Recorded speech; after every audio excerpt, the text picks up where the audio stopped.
ಮನೋಜ್ ಒಬ್ಬ ಸೋಮರಿಯಾದ ಹುಡುಗ. ಅವನ ಸ್ವಭಾವ ತುಂಬಾ ಕೋಪವಾಗಿದೆ. ಅವನ ತಂದೆ ಹತ್ರ ಒಂದು ಟ್ರ್ಯಾಕ್ಟರ್ ಇತ್ತು, ಅದನ್ನ ಅವರು ನಡೆಸುವುದಿಲ್ಲ. ಮನೋಜ್ ತಾಯಿ ಅವನಿಗೆ ಪದೇ ಪದೇ ಹೇಳುತ್ತಾಳೆ, ಮನೋಜ್, ನೀನು ಈ ಟ್ರ್ಯಾಕ್ಟರ್ ಅನ್ನ ಕೆಲಸಕ್ಕೋಸ್ಕರ ಉಪಯೋಗ ಮಾಡೇಬೇಕು. ಇವಾಗ ದೊಡ್ಡವಾಗಿದೆಯಾ, ಏನಾದರೂ ಸಂಪಾದನೆ ಮಾಡೇಬೇಕು. ಅಮ್ಮ, ನನಗೆ ಇನ್ನು ಕೇವಲ 25 ವರ್ಷದವನು ಇದ್ದೀನಿ. ಇವಾಗಿಂದೇ ನಾನು ಸಂಪಾದನ ಮೂಡೋ ಯೋಚನೆ ಮಾಡುಲಿ. ನೀವು ಮುದುಕರಾಗಿದ್ದೀರಾ. ನನಗ ಅನಿಸ್ತಾದೆ ನೀವು ಮತ್ತೈ ತಂದಿ ಎಲ್ಲಾದರೂ ತೀರ್ಥಯಾತ್ರಕ್ಕೆ ಅಯ್ಬೇಕು ಅಂತ. ಮನೋಜ್ ತಾಯಿ ತಂದಿನ ಮಾತನ್ನು ಕೇಳುತ್ತಿರ್ಲಿಲ್ಲ. ತನ್ನ ಕೆಲಸದಲ್ಲಿ ಕೂಡ ಲಕ್ಷ್ಯ ಕೊಡ್ಲಿಲ್ಲ. ಇವನ್ನ ಮಾತು ಕೇಳಿದ್ದ ತಾಯಿ ತಂದಿ ದುಃಖವಾದರು. ತೀರ್ಥಯಾತ್ರೆ ಮಾಡಕ್ಕೆ ಹೋದರು. ಒಳ್ಳೆದಾಯ್ತು, ತಂದೆ ತಾಯಿ ಇಬ್ಬರು ತೀರ್ಥಯಾತ್ರೆ ಹೋದರು. ಇವಾಗ ನಾನು ನನ್ನ ಪ್ರೀತಿಯ ಮಧುನ್ನ ತುಂಬಾ ಭೇಟಿ ಆಗುತ್ತೀನಿ. ಅವಳಿಗೆ ಮದ್ವೆ ಆಗುತ್ತೇನೆ. ಕೆಲವು ದಿನಗಳ ನಂತರ ಮನೋಜ್ ಮಧು ಅವರ ಮನೆಗೆ ಸಂಬಂಧವನ್ನು ಕಲಿ ಮಾಡ್ಕೊಲಿಕ್ಕೆ ಹೋದ್ರೆ ಮಧು ಅವ್ರ ತಂದೆ ಹೇಳ್ತಾನೆ, ಮಗನೇ, ನೀನು ಏನೂ ಕೆಲಸ ಮಾಡುವುದಿಲ್ಲ ಅಲ್ವಾ, ಮತ್ತೆ ಮನೆ ಹೇಗೆ ನಡೆಸುತ್ತೀಯಾ? ಹೌದು, ನನ್ನ ಹತ್ರ ಟ್ರ್ಯಾಕ್ಟರ್ ಇದೆ, ಅದನ್ನು ಬಾಡಿಗೆ ಕೊಡುತ್ತೀನಿ ಅಥವಾ ನಡೆಸುತ್ತೇನೆ, ಸಂಪಾದನೆಯನ್ನು ಆಗುತ್ತದೆ. ಹೌದಾ? ಹಾಗಾದಾರ ನನ್ನ ಮಗಳಿಗೆ ದೇಶ ವಿದೇಶದ ಯಾತ್ರಾ ಮಾಡಿಸ್ತುತ್ತೀಯಾ? ಅವಳಿಗೆ ಸಂತೋಷವಾಗಿ ಇಡುತ್ತೀಯಾ ಅಲ್ವಾ? ಹೌದು ಹೌದು, ಅಷ್ಟೇ. ನೀವು ಅವಳ ಬಗ್ಗೆ ಚಿಂತೆಯನ್ನು ಮಾಡಬೇಕಿ, ಅದು ಆಗುತ್ತದೆ. ಮನೋಜ್ ದುಡ್ಡಿನಗೋಸ್ಕರ ಅವನ ಮನೆಯನ್ನು ಮಾರಿ ಟ್ರ್ಯಾಕ್ಟರ್ ಹಿಂದ ಟ್ರಾಲಿಯಲ್ಲಿ ಒಂದು ಚಲಿಸುವ ಮನೆಯನ್ನು ಮಾಡಿದನು. ಮತ್ತೆ ಮನೆಯಲ್ಲಿ ಇರುವ ಎಲ್ಲ ವಸ್ತುವನ್ನು ಟ್ರ್ಯಾಕ್ಟರ್ನಲ್ಲಿ ಹಾಕಿ ಮಧುಗೆ ಹೇಳಿದನು, ನೋಡು ಮಧು, ನಮ್ಮದ್ರ ಇಷ್ಟು ದುಡ್ಡು ಇದೆ. ಮದ್ವೆ ನಂತರ ನಾವು ನಮ್ಮ ಜೀವನವು ಟ್ರ್ಯಾಕ್ಟರ್ನೆಲ್ಲ ನಡೆಸೋಣ. ನಾನು ನಿನಗೆ ಯಾವ ವಸ್ತುವಿನ್ನು ಕಮ್ಮಿಯನ್ನು ಮಾಡುವುದಿಲ್ಲ. ನೋಡು, ನಾನು ಟ್ರ್ಯಾಕ್ಟರ್ನಲ್ಲಿ ಎಷ್ಟು ಚೆನ್ನಾಗಿ ಮನೆ ಮಾಡಿದ್ದೇನೆ. ಮನೋಜ್ ಮಧು ಅವರ ಮದ್ವೆ ಆಗುತ್ತದೆ. ಇಬ್ಬರು ಅವರ ಟ್ರ್ಯಾಕ್ಟರ್ನಲ್ಲಿ ಬೇರೆ ಬೇರೆ ಸ್ಥಳದಲ್ಲಿ ಓಡಾಡಿ ಯಾವ ಸ್ಥಳವನ್ನು ಅವರಿಗೆ ಇಷ್ಟವಾಗುತ್ತದೋ ಅಲ್ಲಿ ಅವತ್ತಿನ ದಿನ ನಿಲ್ಲುತ್ತಾರೆ. ಮನೋಜ್ನ ಕೋಪದ ಅಭ್ಯಾಸದಿಂದ ಎಲ್ಲ ಕಡೆ ಜಗಳವಾಗುತ್ತದೆ. ಇದನ್ನ ನೋಡಿ ಮಧು, ಅರೇ, ನಿಮ್ಗೆ ಯಾಕೆ ಇಷ್ಟು ಕೋಪ ಬರುತ್ತದೆ? ಈ ರೀತಿ ಆದ್ರೆ ಎಲ್ಲರೂ ನಮ್ಮ ಶಕ್ತಿ. ಏನಾದ್ರೆ ಯೋಚನೆ ಮಾಡು. ನಾವಿವಾಗ ತಾಯಿ, ನೀ ಹೀಗೆ ಸಣ್ಣ ಮಕ್ಕಳ ತರ ಜಗಳ ಮಾಡುತ್ತಾ ಇರುತ್ತೀಯಾ? ಒಳ್ಳೇದು ಆಯ್ತು, ನಾನು ಇವಾಗ ಮಾಡುವುದಿಲ್ಲ. ನಾವು 40 ದಿನಗಳಕ್ಕೋಸ್ಕರ ನಮ್ಮ ಊರಿಗೆ ಹೋಗೋಣ. ಊರಿಗೆ ಹೋದ್ರ ನಂತರ ತನ್ನ ಮನೆ ಎದುರು ಟ್ರ್ಯಾಕ್ಟರ್ನ ಯಥಾಸ್ಥಾನದಲ್ಲಿ ನಿಲ್ಲಿಸಿಬಿಟ್ಟ. ಇದನ್ನು ನೋಡಿ ಮನೆಯ ಹೊಸ ಮಾಲೀಕರು ರಾಜು ಅವರ ಹೆಂಡತಿ ಅರೇ, ಯಾ ಮುಖವನ್ನು ಇಟ್ಕೊಂಡು ಎಲ್ಲಿ ಬರುತ್ತಾ ಇದ್ದೀರಾ? ನೆನ್ಪು ಹೋಗಿದೆ ಏನು ಈ ಇದೇನು ಹೇಳುತ್ತಾ ಇದ್ದೀರಾ? ನೀವು ನಿಮ್ಮಗ ಮನೆಯನ್ನು ಮಾರಿದ್ದೇನೆ ಅಷ್ಟೇ.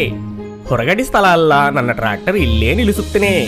ಚರ್ಚೆ ಎಷ್ಟು ದೊಡ್ಡದಾಗುತ್ತೆ ಅಂದ್ರೆ ಗ್ರಾಮದ ಸರ್ಪಂಚ್ ಅಲ್ಲಿಗೆ ಬರಬೇಕಾಗುತ್ತದೆ. ಇದನ್ನ ನೋಡಿ ಮಧುವರ್, ಮಗನೇ, ನನ್ನ ಮನೆಯು ನಿಮ್ಮ ಮನೆ. ಟ್ರ್ಯಾಕ್ಟರ್ ನನ್ನ ಏನೇ ಎದುರು ನಿಲ್ಲಿಸಿಬಿಡು. ಈ ತರ ಅನಗತ್ಯವಾಗಿ ಯಾಕೆ ಜಗಳ ಮಾಡುತ್ತೀಯಾ? ತಪ್ಪು ತಿಳ್ಕೋಬೇಡಿ, ನಿಮ್ಮ ಮನೆ ನನ್ನ ಮನೆಯಲ್ಲ, ಅದನ್ನು ನನ್ನ ಅತ್ತಿಯ ಮನೆ ಅಷ್ಟೇ. ನಾನು ನನ್ನ ಟ್ರ್ಯಾಕ್ಟರ್ನ ಇಲ್ಲೇ ನಿಲ್ಲಿಸುತ್ತೀನಿ. ಇದನ್ನ ಕೇಳಿ ಮಧು ಅವ್ರ ತಂದೆ ಅಂತಾರೆ, ನೋಡು, ನೀನು ಸಂಸಾರವನ್ನು ನಡೆಸುವಗೋಸ್ಕರ ಮನೆಯನ್ನು ಮಾರಿದ್ದೀಯಾ. ಅದಕ್ಕೆ ನಿನ್ನ ತಪ್ಪಿನ ಕಾರಣವನ್ನು ಇವಾಗ ಬದಲಾವಣೆ ಆಗು. ಟ್ರ್ಯಾಕ್ಟರ್ ಇಂದ ಕೆಲಸವನ್ನು ಮಾಡು ಹೋಗಿ. ಸಂಪಾದನ್ನು ತನ್ನದಾತ ಮಡಿಯನ್ನು ಮಾಡುಕೋ. ಹೌದು ತಂದೆ, ನಾನು ತಿಳಿದು ಕೂಡೆ. ಇವಾಗಲಿಂದ ನಾನು ಹೋಗೇ ಮಾಡುತ್ತೀನಿ. ನಡೆಯುವುದಿರುವ ಟ್ರ್ಯಾಕ್ಟರ್ನಲ್ಲಿ ಸಂಸಾರ ನಡೆಯುವುದಿಲ್ಲ. ಅದಕ್ಕೆ ತನ್ವಾದ ಒಂದು ಮನೆಯನ್ನು ಅವಶ್ಯಕತೆ ಇದೆ ಅಂತ ಮನೋಜ್ಗೆ ಅರ್ಥವಾಗುತ್ತದೆ. ಮಾನವ್ಗೆ ಕಾರ್ ರೇಸ್ ಅಂದ್ರೆ ತುಂಬಾ ಇಷ್ಟ ಇತ್ತು. ಅವನ್ ಪ್ರತಿ ವರ್ಷ ಕಾರ್ ರೇಸ್ನಲ್ಲಿ ಪಾಲ್ಗೊಳ್ತಿದ್ದ. ಆದ್ರೆ ಇವತ್ತಿನವರೆಗೆ ಕಾರ್ ರೇಸ್ನಲ್ಲಿ ಕೇಳಲಿಲ್ಲ. ಒಂದು ದಿನ ಮಾನವ್ ಇದನ್ನ ಯೋಚನೆ ಮಾಡ್ತಾ ಸುಮ್ಮನೆ ಕೂತಿದ್ದ. ಅವಾಗ ಅವನ ಸಹೋದರ ಕಿಶೋರ್ ಭೇಟಿಯಾಗಲು ಬರುತ್ತಾನೆ. ಏನಾಯ್ತು ಮಾನವ್? ಅರೆ, ಈಗ ಬಿಚವರಾಗಿ ಕೂತಿದೀಯಾ? ಹೌದು ಕಿಶೋರ್, ಬಿಚರವಾಗಿ ಇದ್ದೀನಿ. 2 ತಿಂಗಳು ಅದು ಮೇಲೆ ಕಾರ್ ರೇಸ್ ಇದೆ. ಈ ಸಾಲ ನನಗ ಮನಸ್ಸು ಬರ್ತಿರ್ಲಿಲ್ಲ ಕಾರ್ ರೇಸ್ ನಲ್ಲಿ ಪಾಲ್ಗೊಳ್ಳಲಿಕ್ಕೆ. ಅರೆ ಮಾನವ್, ಯಾಕೆ ಈ ತರ ಮಾತಾಡುತ್ತೀಯಾ? 5 ಅಂತೂ ನಿಂದು ಇಷ್ಟವಾದ ಕೆಲಸ ಇದೆ. ಹಾಗೆ ಕಾರ್ ರೇಸ್ ನಲ್ಲಿ ಪ್ರಥಮ ಸ್ಥಾನ ಬರುವುದು ಕೂಡ ನಿನ್ನ ಕನಸು. ಅದಕ್ಕೆ ನಿನ್ನ ಕನಸಿಗೆ ಈಗ ಬಿಟ್ಟು ಬಿಡಬೇಡ. ಇಲ್ಲ ಕಿಶೋರ್, ಇವತ್ತ ನಾನು ತುಂಬಾ ಬಿಚರವಾಗಿ ಇದ್ದೀನಿ. ನನ್ನ ಕರಿನ ಮಾರಿ ಬಿಡಬೇಕು ಅಂತ ನನ್ನ ಮನಸ್ಸಿಗೆ ಅನಿಸ್ತದೆ. ಈ ಕಾರ್ ಮೇಲೆ ನಾನು ತುಂಬಾ ದುಡ್ಡು ಹಾಕಿದ್ದೇನೆ. ಇದ್ರ ಜಾದಿನಾಮ ತುಂಬಾ ಕಲ್ತಿದ್ದೀನಿ. ಆದ್ರೂ ಕೂಡ ನಾನು ಗೆಲ್ಲಿಲ್ಲ. ನನಗೆ ಈ ಮತಿನ ಕೆಲಿದಗಿಂದ ತುಂಬಾ ದುಃಖವಾಗಿದೆ.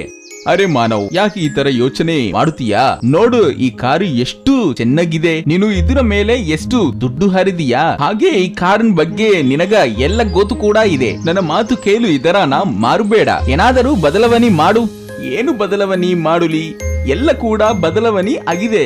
ಇಂಜನ್, ಗೇರ್ ಬಾಕ್ಸ್, ಟೈರ್ ಎಲ್ಲ ಕೂಡ. ನನಗ ಅನ್ಸುತ್ತೆ ಇದು ರಲ್ಲಿ ಏನೋ ತೊಂದರೆ ಇದೆ ಅಂತ. ಕಿಶೋರ್ ಮಾನವ್ಗೆ ಒಂದು ವಾಸ್ತುಶಾಸ್ತ್ರಿ ಹತ್ರ ಕರ್ಕೊಂಡು ಹೋಗ್ತಾನೆ.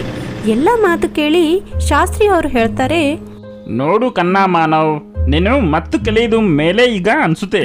ಈ ಕಾರ್ದು ಬಣ್ಣ ಬದಲಾವಣೆ ಮಾಡಬೇಕು. ನಾನು ಅಂತೂ ಹೇಳ್ತೀನಿ, ಈ ಕಾರ್ ಗೋಲ್ಡನ್ ಬಣ್ಣ ಪೈಂಟ್ ಹಾಕಬೇಕು. ಆಗ ನೋಡು, ನೀನು ಅವಶ್ಯಕ ರೇಸಿನಲ್ಲಿ ಪ್ರಥಮ ಸ್ಥಾನ ಎಲ್ಲಿ ಬರ್ತೀಯಾ? ಮಾನವ್ ಮತ್ತು ಕಿಶೋರ್ ಶಾಸ್ತ್ರಿ ಅವರ ಮಾತು ಕೇಳ್ತಾರೆ. ಹಾಗೆ ಕಾರಿಗೆ ಗೋಲ್ಡನ್ ಬಣ್ಣದ ಪೇಂಟ್ ಮಾಡ್ತಾರೆ. ಗೋಲ್ಡನ್ ಬಣ್ಣ ಹಚ್ಚಿದ ಮೇಲೆ ಕಾರು ಇನ್ನೂ ತುಂಬಾ ಸುಂದರವಾಗಿ ಕಾಣಿಸ್ತದೆ. ಇದನ್ನ ನೋಡಿ ಕಿಶೋರ್ ಮಾನವ್ಗೆ ಹೇಳ್ತಾನೆ, ಅರೆ ವಾಹ್ ಮಾನವ್, ನಿನ್ನ ಕಾರ್ ಇನ್ನ ಹೊಸ ಕನಸ್ತೆ. ಹೌದು ಕಿಶೋರ್, ಚೆನ್ನಾಗಿ ಆಗಿತು. ನಾ ಇದನ್ನ ಮಾರಾಟ ಮಾಡಿಲ್ಲ. 2 ತಿಂಗಳು ಮುಗಿತದೆ. ಕಾರ್ ರೇಸಿನ ದಿನ ಬರುತ್ತದೆ. ಮಾನವ್ನ ಗೋಲ್ಡನ್ ಕಾರ್ನ ನೋಡಿ ಎಲ್ಲರೂ ಆಶ್ಚರ್ಯ ಆಗುತ್ತಾರೆ. ಕಾರ್ ರೇಸಿನಲ್ಲಿ ಮಾನವ್ ತುಂಬಾ ಚೆನ್ನಾಗಿ ಪಾಲ್ಗೊಳ್ತಾನೆ.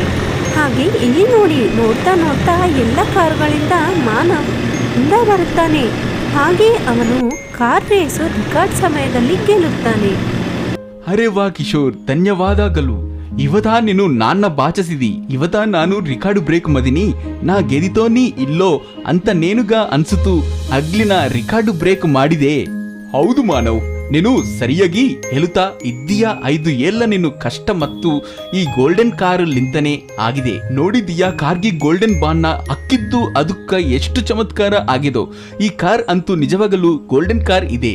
ಹಾ ಕಿಶೋರ್, ನೀನು ನಿಜ ಹೇಳಿದೀಯಾ. ಈ ಕಾರ್ ಅಂತೂ ನಿಜವಾಗಿ ಮನಗ ಗೋಲ್ಡನ್ ಕಾರ್ ಇದೆ. ಚಂದಾನಗರದಲ್ಲಿ ಪ್ರೇಮ್ ಎಂಬ ಹೆಸರಿನ ಒಬ್ಬ ಮನುಷ್ಯ ಇರುತ್ತಿದ್ದ.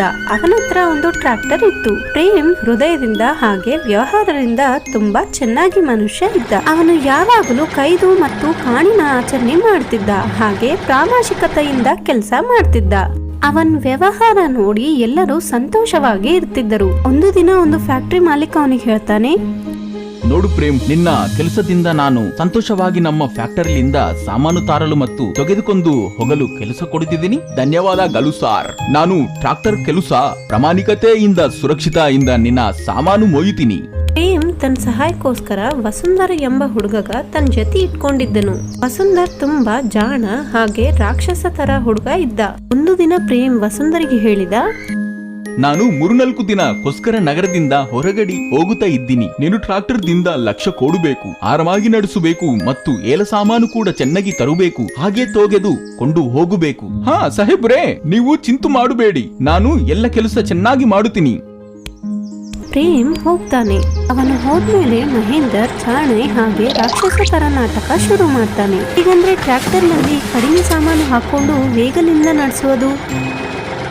ಅದಕ್ಕಾಗಿ ಫ್ಯಾಕ್ಟರಿಯಿಂದ ಸಾಮಾನು ತರಲು ಮಾಡುವಾಗ ಸ್ವಲ್ಪ ಸಾಮಾನು ಮುರಿದು ಹೋಗಿದೆ. ಫ್ಯಾಕ್ಟರಿ ಮಾಲೀಕರಿಗೆ ಇದು ಗೊತ್ತಾಗಣ್ಣೆ ಅವರು ಪ್ರೇಮಿಗೆ ಕರೆದು ಮಹೇಂದರ್ ಬಗ್ಗೆ ದೂರು ಹೇಳ್ತಾರೆ. ನನ್ನ ಕ್ಷಮಿಸಿ ಸಾರ್, ಇನ್ನೊಂದು ಸಲ ಈ ತರ ತಪ್ಪು ಆಗುವುದಿಲ್ಲ. ಪ್ರೇಮ್ ಮಹೇಂದರಿಗೆ ಕೆಲಸದಿಂದ ತೆಗೆದು ಬಿಡ್ತಾನೆ. ಮಹೇಂದರ್ ಊರಿನ ಒಬ್ಬ ಸೇಟು ಹತ್ರ ದುಡ್ಡು ಉದಾರಿಗೆ ತಗೊಂಡು ಒಂದು ಹೊಸ ಟ್ರ್ಯಾಕ್ಟರ್ ಖರೀದಿ ಮಾಡ್ತಾನೆ. ಹಾಗೆ ಕಡಿಮೆ ಜೀತೆಯಲ್ಲಿ ಕೆಲಸ ಮಾಡೋದು ಶುರು ಮಾಡ್ತಾನೆ. ಇಲ್ಲಿ ಪ್ರೇಮ್ ಒಂದು ದಿನ ತನ್ನ ಟ್ರ್ಯಾಕ್ಟರ್ ನಲ್ಲಿ ಓವರ್ಲೋಡ್ ಸಾಮಾನು ಹಾಕೋದು ಬೇಡ ಅಂತ ಹೇಳ್ತಾನೆ. ಆವಾಗ ಫ್ಯಾಕ್ಟರಿ ಮಾಲೀಕರು ಹೇಳ್ತಾರೆ, ನಿನಗೆ ಎಷ್ಟು ಸಾಮಾನು ತೆಗೆದುಕೊಂಡು ಹೋಗಕ್ಕ ಹೇಳಿನೋ ಅಷ್ಟು ಹಾಗೂ ನಾವು ಅದ್ರ ದುಡ್ಡು ಕೂಡ ಕೊಡ್ತೀವಿ. ಇಲ್ಲ ಸರ್, ಇಷ್ಟು ಕೈದು ಅದು ಸಾಮಾನು ಹೊರಗೆ ಇದೆ. 5ಕ್ಕೋಸ್ಕರ ನಂದು ಚಾಲಾನು ಕೊಡು ಆಗಿದೆ. ಪ್ರೇಮ್ನ ಮಾತು ಕೇಳಿ ಫ್ಯಾಕ್ಟರಿ ಮಾಲೀಕರಿಗೆ ಕೋಪ ಬರುತ್ತೆ. ಅವರು ಮಹೇಂದರಿಗೆ ಕರೆದು ಸಾಮಾನು ತೆಗೆದುಕೊಂಡು ಹೋಗೋ ಕೆಲಸ ಕೊಡ್ತಾರೆ. ಒಂದು ದಿನ ಮಹೇಂದರ್ ಟ್ರ್ಯಾಕ್ಟರ್ ನಲ್ಲಿ ಓವರ್ಲೋಡ್ ಮಾಡ್ಕೊಂಡು ಹೋಗ್ತಿರುವಾಗ ಪೊಲೀಸರು ಅವನಿಗೆ ನಿಲ್ಲಿಸ್ತಾರೆ. ಪೊಲೀಸರಿಂದ ರಕ್ಷಿಸಲುವಾಗಿ ಅವನ ಟ್ರ್ಯಾಕ್ಟರ್ ನ ವೇಗದಿಂದ ನಡೆಸ್ತಾನೆ. ಟ್ರ್ಯಾಕ್ಟರ್ ಕೆಳಗಡೆ ಬಿದ್ದೋಗುತ್ತೆ. ಮಹೇಂದರ್ ತಪ್ಪಿಸ್ಕೋತಾನೆ. ಆಗ್ಲಿ ಅದರಲ್ಲಿರುವ ಸಾಮಾನೆಲ್ಲ ಮುರಿದು ಹೋಗ್ತಾವೆ. ಟ್ರ್ಯಾಕ್ಟರ್ ಕೂಡ ಹಾಳಾಗ್ತದೆ. ಫ್ಯಾಕ್ಟರಿ ಮಾಲೀಕರು ಮತ್ತು ಪ್ರೇಮಿಗೆ ಕರೆದು ಕೆಲಸವನ್ನು ಕೊಟ್ಟು ಬಿಡ್ತಾರೆ. ಪ್ರೇಮ್ ಮಹೇಂದರ್ ಜೊತೆ ಹೇಳ್ತಾನೆ, ನೋಡು ಕಣ, ಪ್ರಾಮಾಣಿಕತೆ ಹಾಗೆ ನಿಷ್ಠಲಿಂದ ಕೆಲಸ ಮಾಡಿದರೆ ಜೀವನದಲ್ಲಿ ಯಾವಾಗಲೂ ನಷ್ಟ ಎದ್ದೇಲು ಬೇಕಾಗಿಲ್ಲ. ಬಾಳೆಹಣ್ಣಿನ ತರ ಗಾಡಿ. ರಾಜನಗರದಲ್ಲಿ ಮಾಡೆಲ್ ಎಂಬ ಹೆಸರಿನ ತುಂಬಾ ಚೆನ್ನಾಗಿ ಸ್ಕೂಲ್ ಇತ್ತು. ಅಲ್ಲಿ ಇಂಗ್ಲಿಷ್ ಮೀಡಿಯಂ ನಲ್ಲಿ ಓದುತ್ತಿದ್ದರು. ಅಲ್ಲಿನ ಓದು ತುಂಬಾ ಚೆನ್ನಾಗಿ ಇತ್ತು. ರಾಜನಗರದ ಪ್ರತಿಯೊಬ್ಬರು ತಮ್ಮ ಮಕ್ಕಳಿಗೆ ಅಲ್ಲೇ ಓದಿಸ್ಬೇಕನ್ನುತ್ತಾರೆ. ಇದೇ ಸ್ಕೂಲ್ ನಲ್ಲಿ ರಾಜು ಅವ್ರ ಮಗ ವಿಜಯ್ ಕೂಡ ಓದುತ್ತಿದ್ದಾನೆ. ಒಂದು ದಿನ ರಾಜು ತಮ್ಮ ಅಪ್ಪನಿಗೆ ಹೇಳ್ತಾನೆ, ಅಪ್ಪ, ಮುಂದಿನ ತಿಂಗಳು ನಮ್ಮ ಸ್ಕೂಲ್ನಲ್ಲಿ ಆನ್ಯುವಲ್ ಫಂಕ್ಷನ್ ಇದೆ. ತುಂಬಾ ಚೆನ್ನಾಗಿತ್ತು ಮಗ. ನೀನು ಏನಾದರೂ ಆಕ್ಟಿವಿಟೀಸ್ ನಲ್ಲಿ ಪಾರ್ಟಿಸಿಪೇಟ್ ಮಾಡೋದಿತ್ತು. ಇಲ್ಲ ಅಪ್ಪ, ಟೀಚರ್ ಅವರು ನನಗೆ ಹೇಳಿದರು, ಆದ್ರೆ ನಾನೇ ಬೇಡ ಅಂದೆ. ಯಾಕೆ? ನೀನು ತುಂಬಾ ಚೆನ್ನಾಗಿದೀಯಾ, ನಿನಗೆ ಪಾಲ್ಗೊಳ್ಳಬೇಕಾಗಿತ್ತು. ಹೌದು ಅಪ್ಪ, ಆದ್ರೆ ಎಲ್ಲಾ ಮಕ್ಕಳ ಅಪ್ಪಂದ್ರು ದೊಡ್ಡ ದೊಡ್ಡ ಗಾಡಿನಲ್ಲಿ ಬರುತ್ತಾರೆ, ಆದ್ರೆ ನಿಮ್ಮ ಹತ್ರ ಗಾಡಿ ಇಲ್ಲ. ಅದು ಕಾರಣ ನಾ ಅನ್ಕೊಂಡಿನಿ ನಾವು ಕಾರ್ಯಕ್ರಮ ಹೋಗೋಣಿಲ್ಲ, ಯಾಕಂದ್ರೆ ಬೇರೆ ಮಕ್ಕಳೆಲ್ಲ ಚಡಾಸ್ತಾರೆ. ವಿಜಯ್ ರಾಜಿಗೆ ಏನೋ ಹೇಳ್ತಿರ್ತಾನೆ, ಆಗ್ಲಿ ಅವನು ಸುಮ್ಮನಾಗ್ಬಿಡ್ತಾನೆ. ವಿಜಯ್ ಒಬ್ಬ ಚೆನ್ನಾಗಿ ಕಾರ್ ಮೆಕ್ಯಾನಿಕ್ ಇದ್ದ. ಒಂದು ಯೋಚನೆ ಮಾಡ್ತಾನೆ, ತುಂಬಾ ಕಡಿಮೆನಲ್ಲಿ ಒಂದು ಕಾರು ಖರೀದ್ ಮಾಡ್ತಾನೆ. 3-4 ದಿನ ಅದನ್ನ ರಿಪೇರ್ ಮಾಡಿದ್ಮೇಲೆ ಅದರನ್ನು ಮಾಡಿಫೈ ಮಾಡಿ ಒಂದು ದಿನ ಬಂದು ತನ್ನ ಮಗ ರಾಜುಗೆ ಹೇಳ್ತಾನೆ, ಮಗನೇ ರಾಜು, ನಿನ್ಗೋಸ್ಕರ ಒಂದು ಸಂತೋಷವಾದ ಸುದ್ದಿ ಇದು. ನಾವು ಮುಂದಿನ ತಿಂಗಳು ನಿಮ್ಮ ಕಾರ್ಯಕ್ರಮಕ್ಕ ನಮ್ಮ ಗಾಡಿಯಲ್ಲಿ ಕೂತ್ಕೊಂಡು ಹೋಗೋಣ. ನಾನು ನಿನಗೆ ಮಾತು ಕೊಡುತ್ತೇನೆ. ನಿಜನಾ ಅಪ್ಪ? ಹೌದು ಮಗನೇ, ನನ್ನ ಹತ್ರ ವಿಶ್ವಾಸ ಮಾಡು. ಹೋಗು, ನೀನು ಕಾರ್ಯಕ್ರಮದಲ್ಲಿ ಪಾಲ್ಗೊಳ್ಳು. ಸರಿ ಅಪ್ಪ, ನಾಳಿನೇ ನಾನು ನಮ್ಮ ಟೀಚರ್ ಹತ್ರ ಹೆಸರು ಬರೆಸ್ತೀನಿ. ರಾಜು ತನ್ನ ಫಂಕ್ಷನ್ಗೆ ತಯಾರಿ ಮಾಡ್ತಾನೆ. ಹಾಗೆ ಇಲ್ಲಿ ವಿಜಯ್ ತುಂಬಾ ಕಷ್ಟದಿಂದ ಕಡಿಮೆ ದುಡ್ಡಿನಲ್ಲಿ ಒಂದು ಒಳ್ಳೆ ಕಾರು ಮಾಡ್ತಾನೆ. ಆ ಕಾರಿನ ಗುಣ ಲಕ್ಷಣ, ಅದರ ಕಲರ್ ಮತ್ತು ಅದರ ರೂಪ. ಒಂದು ದಿನ ಫಂಕ್ಷನ್ಗೆ ಮೊದಲು, ಮಗನೇ ಮನೆಯಿಂದ ಹೊರಗಡೆ ಬಾ, ನೋಡು ಮನ ಹೊಸ ಕಾರ್. ನಿಜನಾ ಅಪ್ಪ? ರಾಜು ಮನೆಯಿಂದ ಹೊರಗಡೆ ಬಂದು ತಮ್ಮ ಕಾರನ್ನು ನೋಡ್ತಾನೆ. ಅವರ ಸಂತೋಷದ ಜಗನೇ ಇರಲ್ಲ. ವಿಜಯ್ ಅವರು ಕಾರಿಗೆ ಬಾಳಿನ ಹಣ್ಣಿನ ತರ ರೂಪ ಮತ್ತು ಬಣ್ಣ ಕೊಟ್ಟಿದ್ದಾರೆ. ಅದಕ್ಕ ಅದು ತುಂಬಾ ಚೆನ್ನಾಗಿ ಕಾಣಿಸ್ತಿತ್ತು. ಮರುದಿನ ರಾಜು ಅವರಪ್ಪನ ಜೊತೆ ಬಾಳೆಹಣ್ಣಿನ ತರ ಕಾರಿನಲ್ಲಿ ಸ್ಕೂಲಿಗೆ ಹೋದ. ರಾಸ್ತಾನಲ್ಲಿ ಎಲ್ಲರೂ ಕಾರಿಗೆ ನೋಡ್ತಿದ್ದರು. ಅವ್ರ ಫ್ರೆಂಡ್ಸ್ ಎಲ್ಲರೂ ಕಾರಿಗೆ ತುಂಬಾ ಹೊಗಳಿದರು. ಹಾಗೆ ರಾಜು ಕೂಡ ಕಾರ್ಯಕ್ರಮದಲ್ಲಿ ತನ್ನ ಪಾರ್ಟಿಸಿಪೇಷನ್ ತುಂಬಾ ಚೆನ್ನಾಗಿ ಮಾಡಿದ್ದ. ಈ ತರ ರಾಜು ಹಾಗೆ ವಿಜಯ್ ಇಬ್ಬರದು ಪ್ರಯತ್ನವನ್ನು ಫಲವಾಗಿತ್ತು. ಹಾಗೆ ಇಬ್ಬರು ಕೂಡ ತನ್ನ ಪ್ರಯತ್ನದಿಂದ ಆ ದಿನಕ್ಕೆ ಒಂದು ಫಲವಾದ ಬದಲಾವಣೆ ಮಾಡಿದ್ರು.